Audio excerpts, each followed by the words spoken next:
Greetings everyone, Slizzle466 here, and in today's video we're looking at some of the best Ashes of Outland decks to climb with in Wild.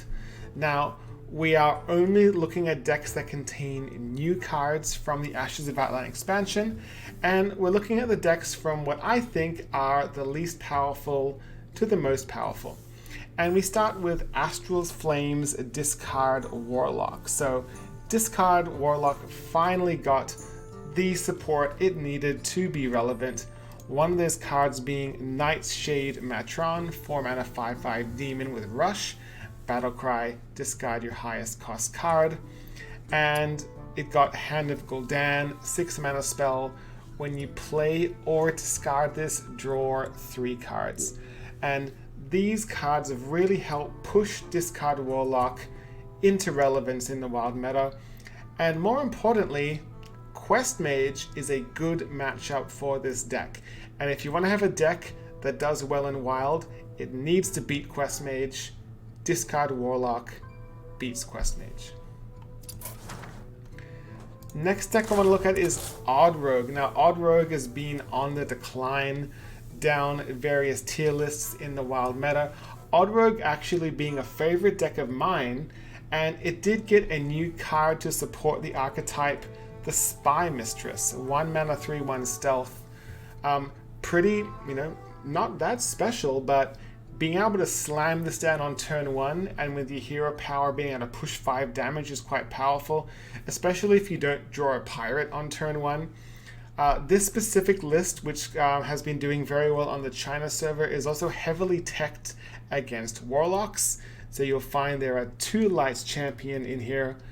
If you're not queuing into a ton of Warlocks, maybe take them out, put in something else.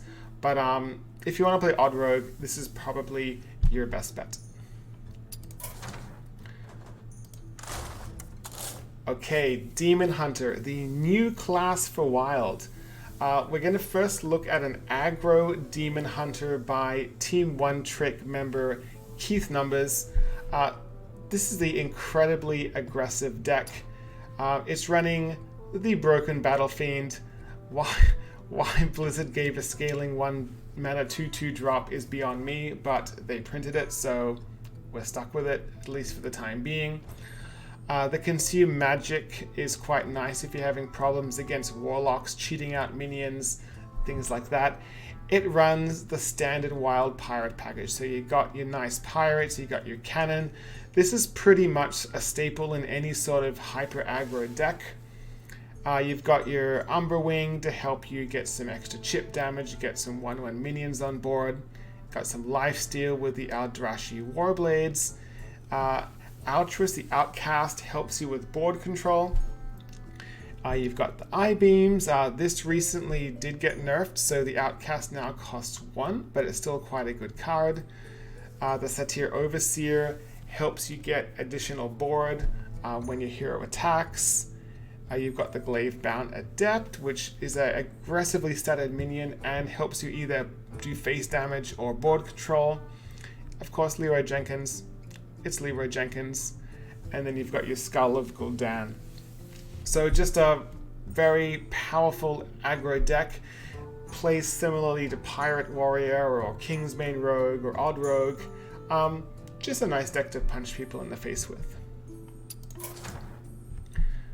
If you want to do the opposite of punching people in the face, you can play Batmasil's Odd Warrior. So Odd Warrior, people are playing this to counter Quest Mage by trying to armor out of range of the various OTKs Quest Mage can do. This specific list, it's running some new cards. It's running Sword and Board. Deal 2 damage to a minion, gain 2 armor, so it gives you a little bit of board control, gives you some armor, which is nice. It's running Blade Storm, which is basically kind of the reverse Defile for Warrior. Deal 1 damage to all minions, repeat until 1 dies. It's running the Bulwark of Azeroth. This is the new Warrior weapon, the 3 mana 1/4. Whenever your hero would take damage, this loses 1 durability instead. So kind of a cute little card. You've got your Ooze for the Alneth Mages and the Cube Warlocks. And otherwise, you've got your Azalina. If your quest mage opponent is a silly goose and they complete their quest, you can steal that quest, get yourself an extra turn. And of course, Dr. Boo Mad Genius has been reverted back to 7 mana, so this sees play in the deck. Another warrior deck to check out is a Galakron list that's been doing well on the China server. There's nothing particularly special about this list. It's pretty optimized. You've got your double wrench calibers, you've got an Ironbeak Owl for Void Lords. There's no bad luck albatross on this list. But one card to look out for is the new spell for Warrior, Corsair Cash. 2 mana, draw a weapon, give it +1/+1. I don't think this card's particularly good if you draw your Ritual Chopper off it, and you should probably keep that in the mulligan anyway. But drawing the Wrench Caliber can be quite powerful. Getting a 4 mana 4/3 weapon that's going to shuffle 3 bombs into your opponent's deck, that's pretty powerful. I like it. Moving over to a priest deck, the Rotted Zombie, who is a member of Team One Trick. This is his Reno Priest. It is an anti-aggro Reno Priest that he has hit Legend with on both the Americas and the Europe server.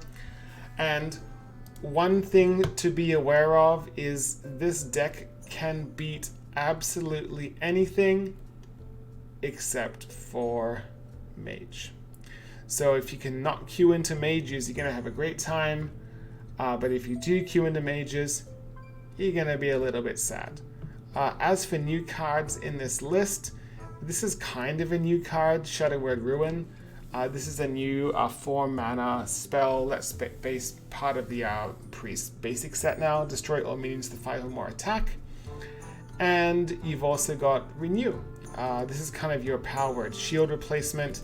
Restore 3 health, discover a spell, which can be quite useful.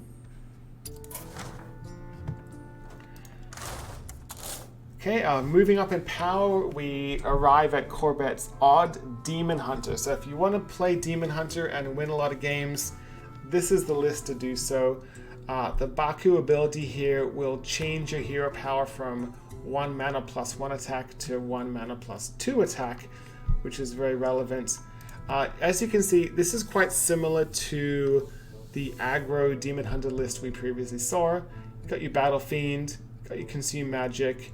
We've got the Crimson Sigil Runner for draw, great if you top deck it. Mana Burn to slow down the control decks and mages. Got your Pirate package again, just a light Pirate package here because we can only run the odd cost cards. Got your Blades, got your Double Albatross for the Reno decks, your Eye-Beams. Got your Happy Ghouls. So keep in mind here that because of the healing from your Eye-Beam or from your Eldrashi Warblades, the Happy Ghouls are typically free, which is quite nice. You got your Overseer to help develop board. Again, you can lay Bound Adept, just great card. Loetheb to stall against slower decks, can steal you an extra turn against, say, a Mage or a Priest or a Warlock, who knows what. Metamorphosis, enabling you to get 10 damage for 2 mana over 2 turns, which is quite powerful. Your Warglaze of Azzinoth to give you some nice board control and face damage. The Priestess of Fury, which got nerfed, which means now odd Demon Hunter can play it, which is kind of cute. Just a very powerful deck. Again, one of the reasons this deck is doing so well is that it dumps on Quest Mage, and beating Quest Mage is a big deal. Moving over to not Quest Mage, but Reno Quest Mage, we're looking at Cream Puff's Reno Quest Mage. Cream Puff always has some of the best Reno Quest Mage lists that you see on Twitter. He typically triple ladders with his lists, and so some new cards to have a look at here are the Astromancer Solarian. This is a 2 mana 3/2. Gives you spell damage +1, which is quite nice. And you get that Solarian Prime shuffled into your deck that you can draw later on. Otherwise, this is just the Reno Dragon Quest Mage that we're used to seeing. Cream Puff is running the Maiev Shadow Song over the polymorph. And I kind of like this. So the nice thing here is, yes, the minion is going to come back after 2 turns, but you develop board. You develop a 4/3, and that can be quite a big deal. A 4/3 is a very aggressively statted minion. So if you want to play some Reno Quest Mage, I would highly recommend this is the list that you want to go with.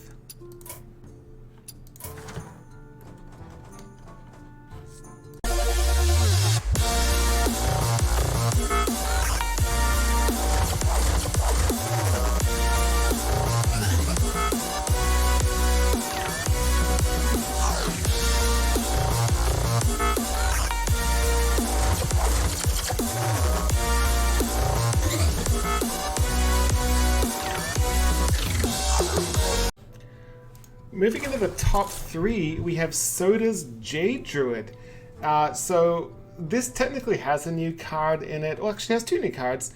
But we gotta talk about Couth with Sunstride. This card it's so busted.